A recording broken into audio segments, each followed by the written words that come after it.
रब्बे ज़ुल जलाल वल इकराम के बाबरकत नाम के साथ, जो रहमान भी है और रहीम भी, जो बिन मांगे देने वाला और सच्ची मेहनत का सिला अता करने वाला है, जो अपनी मखलूक़ात पर बेइंतहा फ़ज़ल करने वाला और उन्हें अपनी रहमतों से नवाजने वाला है। आपका होस्ट दाऊद ताहिर आपकी खिदमत में हाज़िर है। व्यूअर्स, आज मैं जो वाक़या आपके सामने बयान करने वाला हूँ वो मैंने फ्रॉम हॉर्सेस माउथ सुना है, और जो उसकी तफसीलात मैं आपकी खिदमत में अर्ज़ करने वाला हूँ वो मैंने ख़ुद मुशाहिदा की हैं।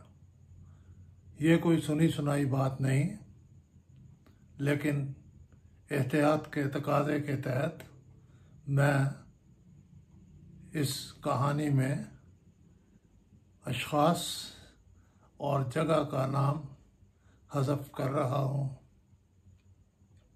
व्यूअर्स, मैं अपनी मुलाज़मत के दौरान पाकिस्तान के मुख्तलिफ़ शहरों में रहा, मसलन पेशावर में, इस्लामाबाद में, रावलपिंडी में, गुजरांवाला में, फैसलाबाद में, मुल्तान में, कराची में, और इस दौरान मैंने बहुत से लोगों से मुलाकातें की, बहुत से लोगों की कहानियाँ सुनी, बहुत से अनहोने से वाक़यात होते देखे। मेरे एक दोस्त थे, पेशा के एतबार से डॉक्टर, एक सरकारी अस्पताल में रेडियोलॉजिस्ट के तौर पर काम कर रहे थे। उनसे काफ़ी मेल जोल रहा, बड़ी हमदर्द तबीयत थी उनकी, और ज़रा सी ज़रूरत पड़ती तो वो बेचारे भागकर मदद को पहुंच जाते। अस्पताल में किसी सहूलत से फ़ायदा उठाने की ज़रूरत पेश आती तो वो मुहैया कर देते। जब उनसे बेतकल्लफ़ी हुई तो उन्होंने एक दफ़े ज़िक्र किया कि उनकी 2 बीवियां हैं, और यह कि उन्होंने एक ही रोज़ उन दोनों से शादी की थी। ये बात सुनकर मेरी तो हंसी निकल गई, ताज्जुब भी हुआ, और मैंने उनसे तस्दीक मुकर्रर चाही कि क्या वाकई उन दोनों ख़वातीन से उनकी शादी एक ही रोज़ हुई। उन्होंने कहा, हाँ जी, बिल्कुल ऐसे ही है। जब मैंने तफसील जानना चाही तो उन्होंने बताया कि वो अस्पताल में एक दिन ड्यूटी पर थे कि एक नौजवान मरीज़ा उनके पास आई। उसका कोई मसला था जिसके लिए उसे एक्सरे की ज़रूरत थी। वो कहते हैं, मैंने बैसियर डॉक्टर उसकी बात गौर से सुनी, जो उसकी मदद हो सकती थी की, उसका एक्सरे करके उस पर रिपोर्ट लिखकर उसके हवाले की। उसके बाद उस नौजवान लड़की ने हीले बहाने से इनके पास आना शुरू कर दिया, इब्तदान कोई मसला लेकर, और फिर जब जान पहचान हो गई तो सिर्फ मुलाकात के लिए आने लगी। डॉक्टर साहब के दिल में भी उसके लिए मोहब्बत का जज्बा पैदा हो गया। वो दोनों मुलाकातें करने लगे, अस्पताल से बाहर भी इकट्ठा वक्त गुजारने लगे। कहते थे कई कई घंटे हम इकट्ठे रहते। और एक दूसरे की सोबत को बहुत एंजॉय करते। बताया करते थे कि वो शादी का फैसला कर चुके थे, लेकिन अभी शादी ना हुई थी कि एक और लड़की बतौर मरीज़ा उनके पास आई और फिर आने जाने लगी। डॉक्टर साहब ने गालिबन मुफ्त हाथ आए तो बुरा क्या है कि असूल के तहत उस लड़की को भी रद्द नहीं किया,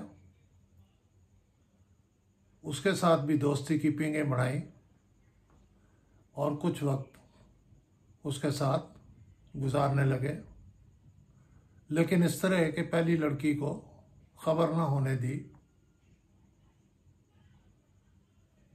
जब ताल्लुक़ में शिद्दत पैदा हुई तो दूसरी लड़की ने भी मुतालबा कर दिया कि मुझसे शादी करो। डॉक्टर साहब ने उसे कहा कि मैं शादी के लिए तैयार हूँ, लेकिन मेरा एक मसला है, और वो मसला ये है कि मैं एक लड़की से पहले से शादी का वादा कर चुका हूँ। उसने कहा, वो कौन है लड़की? डॉक्टर साहब ने कहा, मैं बता देता हूँ, चाहोगी तो मुलाकात भी करा दूंगा। मुलाकात हो गई उनकी। वो दोनों डॉक्टर साहब से अपनी शादी के मुतालबे पर कायम रहीं। डॉक्टर साहब ने उन्हें इख्तियार दिया कि आप आपस में फ़ैसला कर लें, जो लड़की पीछे हट जाएगी उसे छोड़कर मैं दूसरी लड़की से शादी करने को तैयार हूँ। उन लड़कियों ने बाहम गुफ्तगू शनीद की और तय ये हुआ कि हम दोनों डॉक्टर साहब से शादी करेंगी। डॉक्टर साहब को इस फैसले से इत्तला हुई तो उन्होंने इस पर खुशी का इजहार किया और कहा कि मेरे लिए तो ये एक बहुत बड़ी नेमत होगी कि मैं तुम दोनों से शादी करूं, तुम दोनों मेरी बीवियां बनकर रहो। उन लड़कियों ने अपने अपने घरों में भी बात की होगी, बताया होगा सारा। उनके वालिदैन ने भी इस बात पर रजामंदी का इजहार कर दिया और यूं शादी की एक तारीख तय हो गई। जिस रोज़ शादी थी, डॉक्टर साहब ने सर पे सेहरा बांधा, घोड़े पर बैठे, बाजा पार्टी आगे आगे थी, बाराती घोड़े के पीछे थे और वो सारे नकारे बजाते हुए पहली दुल्हन के घर पहुंच गए, जहां उनका इस्तकबाल हुआ। वो लड़की जो पहले डॉक्टर साहब के साथ ताल्लुकात मोहब्बत में गिरफ्तार हुई थी, उसे उन्होंने डोली में बिठाया और अपने साथ घर ले आए। उसे घर पहुंचाने के बाद दोबारा उसी सेहरे में और उसी अंदाज में अपनी होने वाली दूसरी बीवी के घर पहुंचे, उसे डोली में बिठाया और उसे अपने घर ले आए। बाद में क्या हुआ इसके बारे में तारीख खामोश है, लेकिन ये बात बड़ी पक्की है कि दोनों के साथ उनकी शादी हो गई। जब डॉक्टर साहब ने ये वाक़या मुझे बताया तो मैंने इसका जिक्र घर में किया। मेरी वाइफ कहने लगी कि इनके घर जाना चाहिए, इनसे मुलाकात करनी चाहिए, मैं खुद पूछूंगी कि ये सारा सिलसिला कैसे हुआ।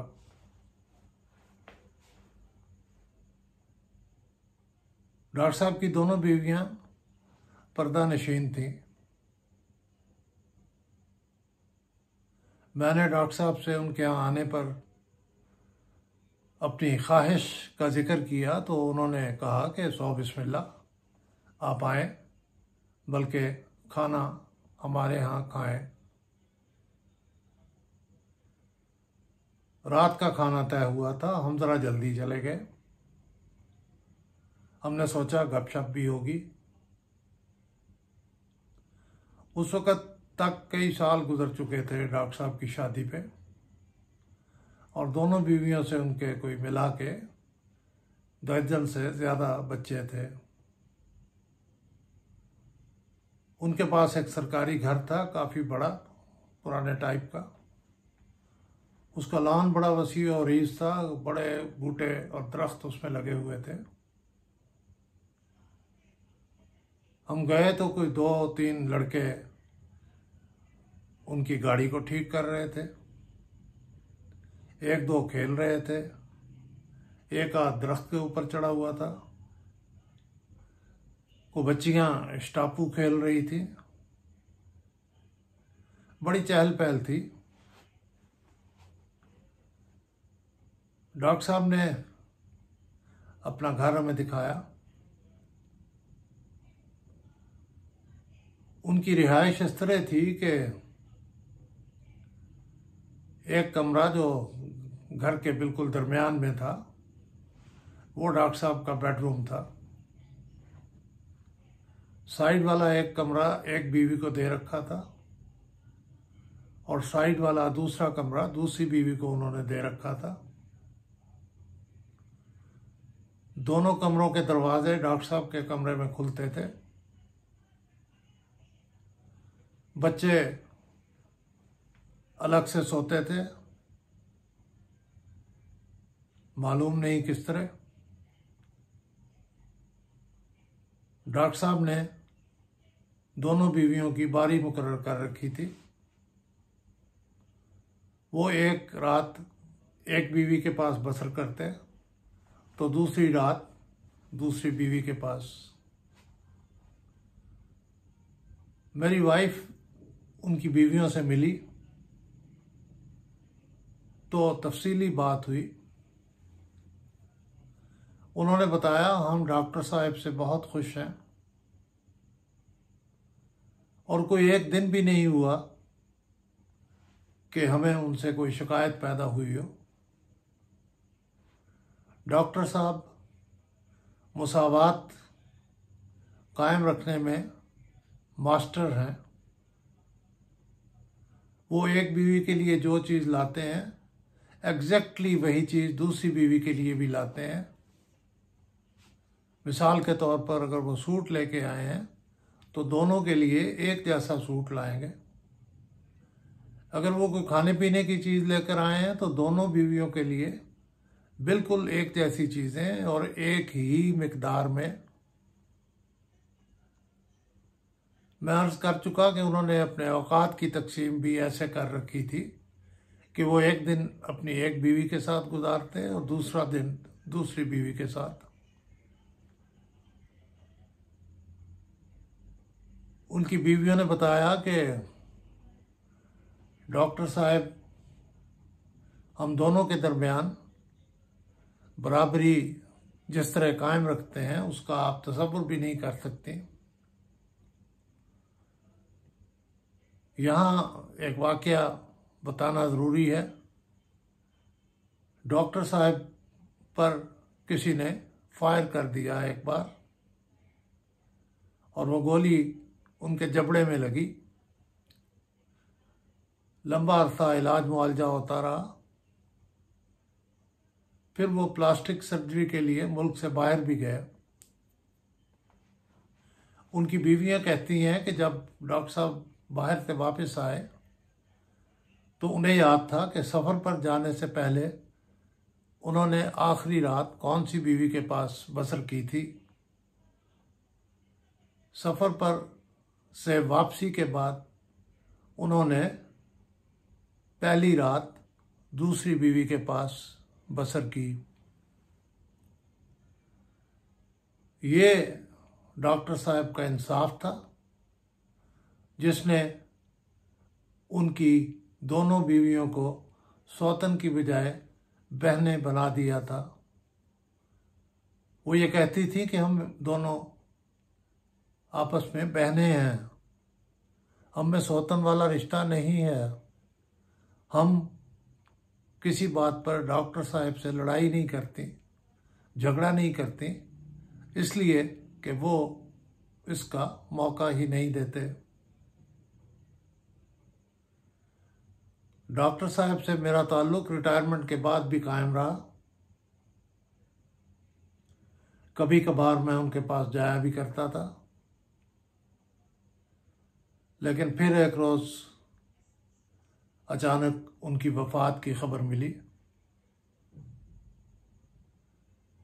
डॉक्टर साहब ही ना रहे तो उनकी फैमिली से ताल्लुक़ क्या रहता।